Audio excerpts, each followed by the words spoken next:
boa noite para todos. Estamos chegando com o programa Militão e Militão, nesse feriado, no Dia do Trabalhador. Vamos conversar um pouco aqui com o advogado Antônio Carlos de Andrade Viana, né?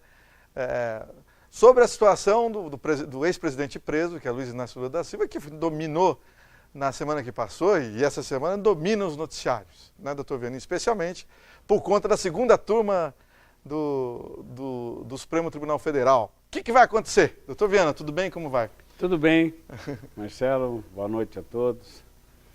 Olha, a situação do Supremo Tribunal Federal está crítica pelo seguinte, porque nós acompanhamos, o Brasil inteiro acompanhou aquela decisão de prender antecipadamente e tal, que foi julgado pelo plenário, mas a observação é que foi 5-6, quer dizer, a diferença de um voto.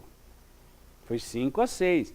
O Supremo está dividido, porque é natural que um órgão democrático seja assim mesmo. Exato. Né? Seria difícil se todo mundo pensasse a mesma coisa, não seria um órgão do judiciário, não seria um órgão democrático, não seria um órgão oxigenado. Então, 5-6. Evidentemente que isso vai continuar sendo partilhado. Toda vez que tiver uma decisão vai ser apertadinha, equilibrada, sim. E quando separa as turmas, aí então fica bem nítido o que uma turma decide e o que a outra também decide. Então, isso causa uma insegurança jurídica, mas é do processo democrático. A evolução do direito, a evolução da doutrina, tudo na vida precisa ter esse andar, sabe? Então, essa dialética, como costumam dizer os especialistas, um passo para frente, um para trás e assim vai. É a dialética, assim que a gente anda para frente. Um passo, depois o outro, não é? Então essa dialética precisa ser compreendida. Ah, causa insegurança jurídica. Causa sim, causa, mas é melhor do que se fosse unânime. Porque Nelson Rodrigues já dizia, toda unanimidade é burra, não é? E é verdade, você vê, o cara escreveu isso, falou isso e é uma verdade. No judiciário, já pensou? Por isso que os órgãos são colegiados. Senão um ministro, um juiz... Um ministro, um juiz já resolvia o assunto. Por que é colegiado? Justamente para que o fato seja analisado pelo outro ângulo.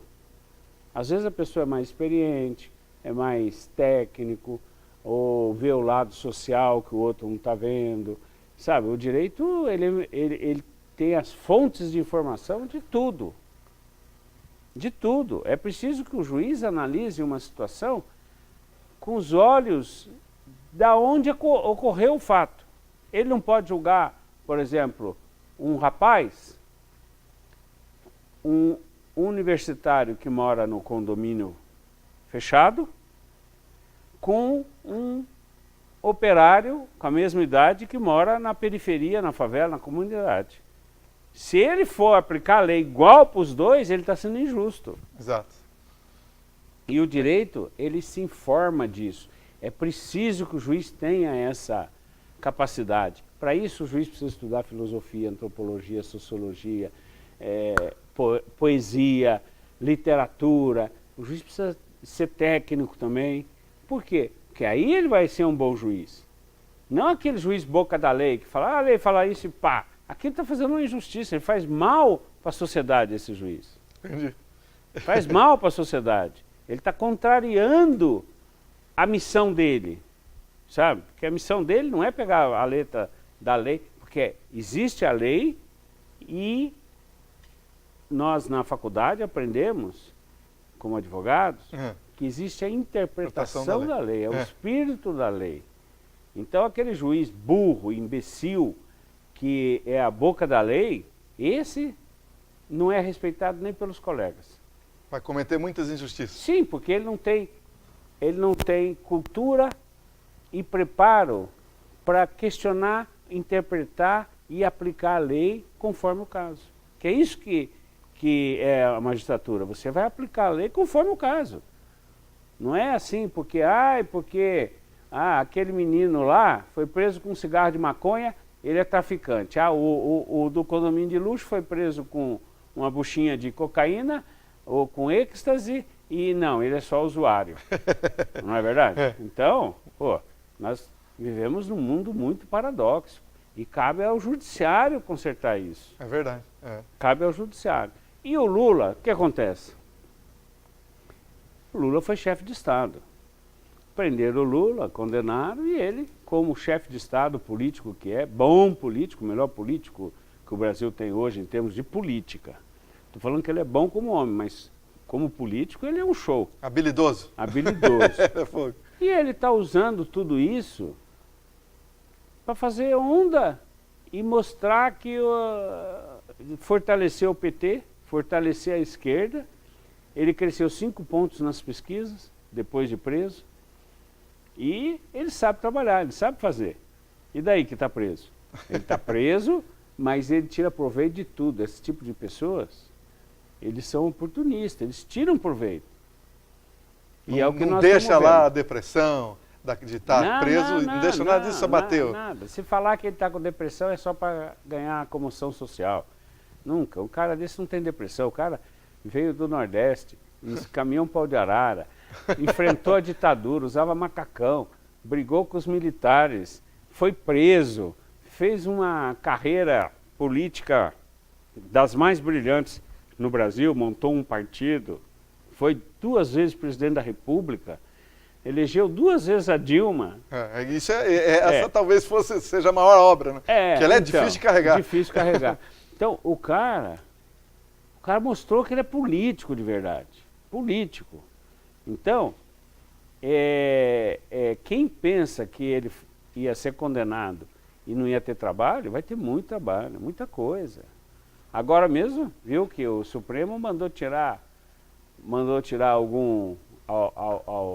alguns processos da mão do Moro e mandar para São Paulo. As coisas já estão começando... O do sítio de Atibaia, né? Do sítio de Atibaia. E daí... E do Instituto Lula. Que seriam mais condenações que ele, se fosse com o Moro, né? Não é. É que essa mudança já mostra que eles estão mudando o ritmo do Lava Jato. Porque tudo muda. Tudo. Nada permanece. É verdade. Tudo evolui, tudo muda. Às vezes para melhor, às vezes para pior, mas muda. Quem pensou que a Lava Jato ia seguir, ia limpar o país durante anos e anos e não sei o que, esquece. Não tem instituição que não tenha mudado, não é? Então, você vê, a instituição mais tradicional que nós temos é a Igreja Católica. E olha como ela mudou. Né? Vem mudando, né? Vem mudando. Ela aceita o casamento de divorciado hoje, que não aceitava.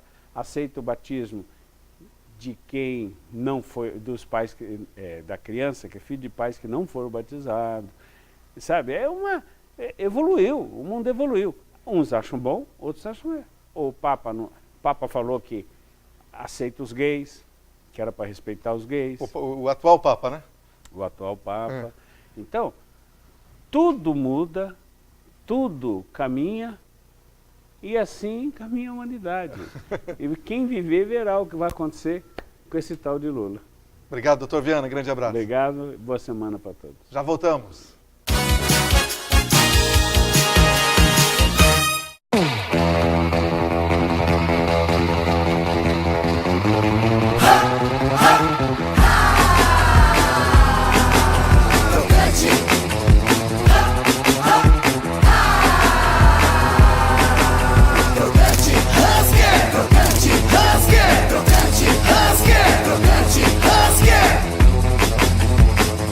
Husker, a batata deliciosamente crocante.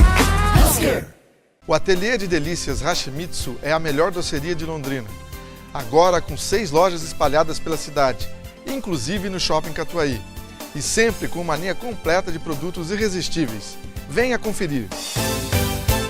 A importância de dar valor à vida. É assim que a Laundry Life, serviço de assistência de enfermagem 24 horas, trabalha para atender quem necessita de cuidados e atenção. Com equipe de profissionais altamente qualificada, a Laundry Life oferece serviços em várias áreas da saúde para pacientes de todas as idades, como atendimento pós-operatório, hospitalar ou domiciliar, além de aluguel de materiais e de ambulância. Com carinho, atenção e confiança, a Laundry Life é sinônimo de conforto e qualidade de vida para o paciente e de tranquilidade para a família. Eu quero é mais. Mais banda larga. Mais conectividade. Mais falar à vontade. Mais chip grátis. Eu quero Box Promo mais Sercontel.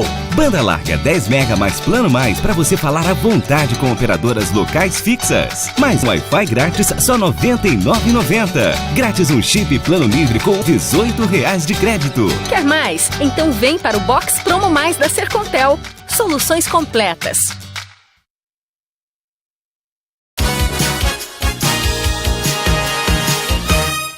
Muito bem, vamos continuar o programa Militão e Militão. Hoje, neste feriado do Dia do Trabalhador, nós vamos conversar com Otávio Scamudelay, obviamente, sobre esse tema. O Dia do Trabalhador na sucessão familiar. Antes disso, tem a dica de inglês da FD English. Hi guys, I'm Dora and this is FDTV. Nós trazemos dicas de inglês bem práticas e sem blá blá blá. Agora, para pedir algo num restaurante, no aeroporto, até no avião, sempre vamos começar com Can I have? Que quer dizer posso ter. Vamos ver alguns exemplos? Can I have 2 tickets, please? Can I have a coffee, please? Can I have some sugar, please? Can I have 2 tickets, please? Posso ter 2 ingressos ou bilhetes, por favor? Can I have a coffee, please? Posso ter um café, por favor? Can I have some sugar, please? Posso ter um pouco de açúcar, por favor? Numa loja ou restaurante, para perguntar se eles têm algo, a pergunta começa com Do you have? E depois só colocar o que precisamos. Vamos ver alguns exemplos? Do you have water? Do you have Wi-Fi? Do you have a pen? Do you have water? Você tem água? Do you have Wi-Fi? Você tem internet? Do you have a pen? Você tem uma caneta? Agora, o mais importante é como perguntar o preço. A expressão é How much is it? How much is it? E agora só aprender os nomes dos objetos. Essa foi a dica de inglês com a FDTV. Muito bem, Otávio Scamudelay, como vai? Foi bem de feriado? Foi muito bem, Marcelo. E você? Também, tranquilo. Tranquilo, né? Tá certo. Muito bem, como você falou então, né, Marcelo, dentro da sucessão familiar, esse tema e hoje, o Dia do Trabalhador, o Dia do Trabalho, que aliás eu nem sei ao certo, mas parece-me que é o Dia do Trabalho, não é isso? Do trabalho, é. Tá.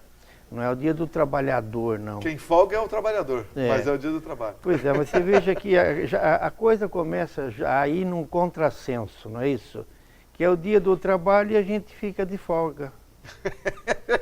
Eu quer dizer, já começo a não entender bem o nosso procedimento. Mas, de qualquer forma, já está instituído, é o Dia do Trabalho. E falar em trabalho, Marcelo, como é que a gente inicia o trabalho?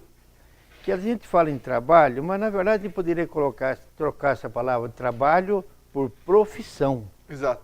É. Não é isso, Marcelo? Porque o trabalho ele está correlato com a profissão de cada um. É. Tá.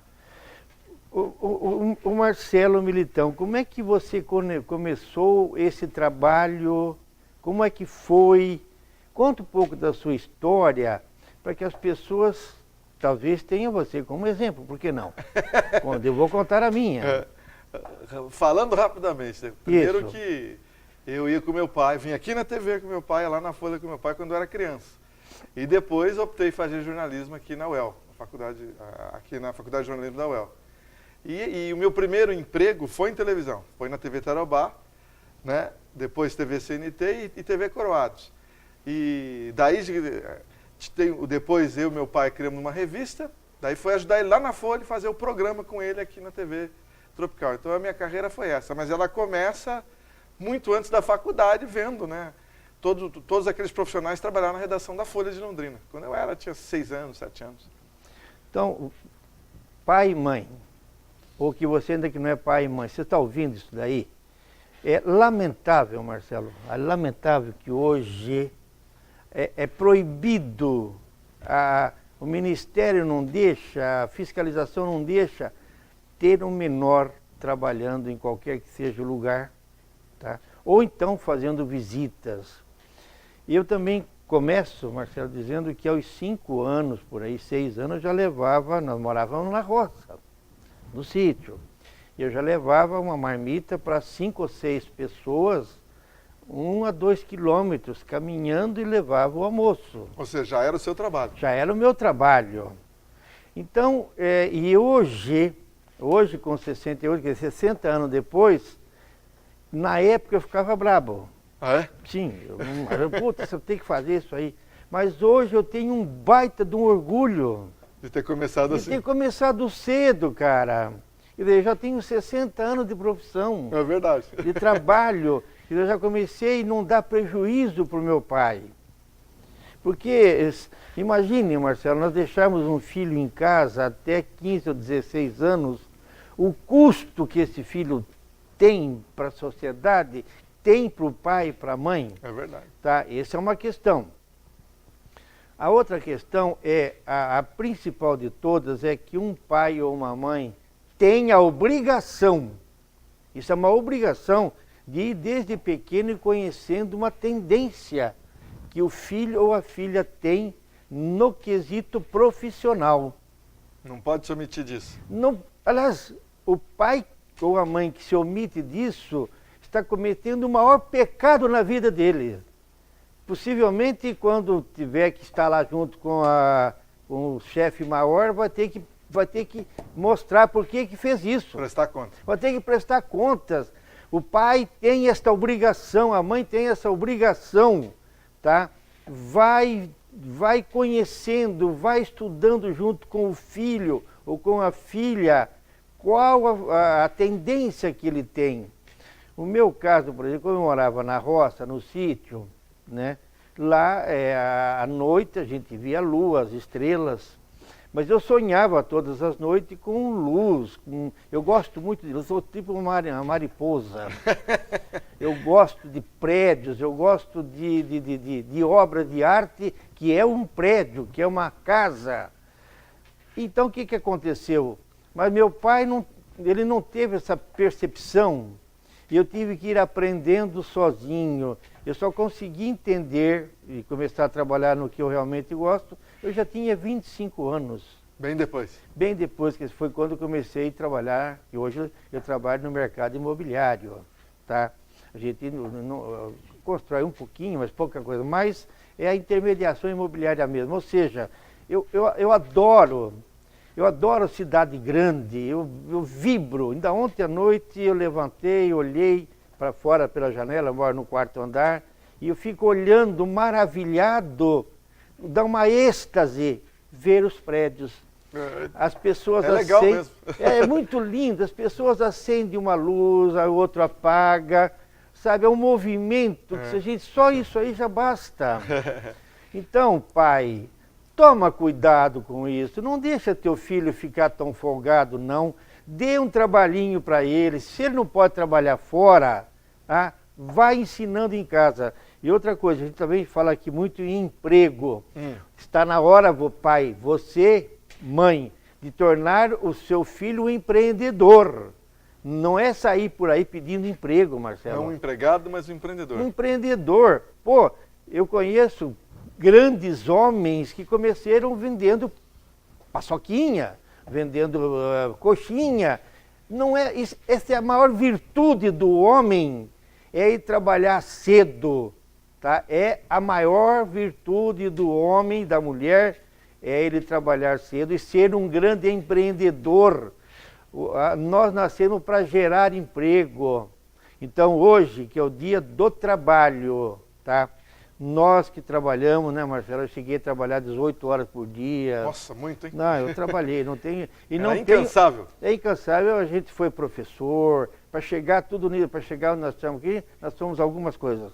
Mas, gente, valeu a pena. Só a dificuldade e a tristeza que eu tenho é que... já encerrou nosso tempo, né? É que o meu pai não me deu uma certa guarida nisso aí. Então não seja omisso, faça. Boa noite para você, gente, que terminou nosso tempo. Depois a gente pode até continuar. Muito obrigado, boa noite. Boa noite para todos.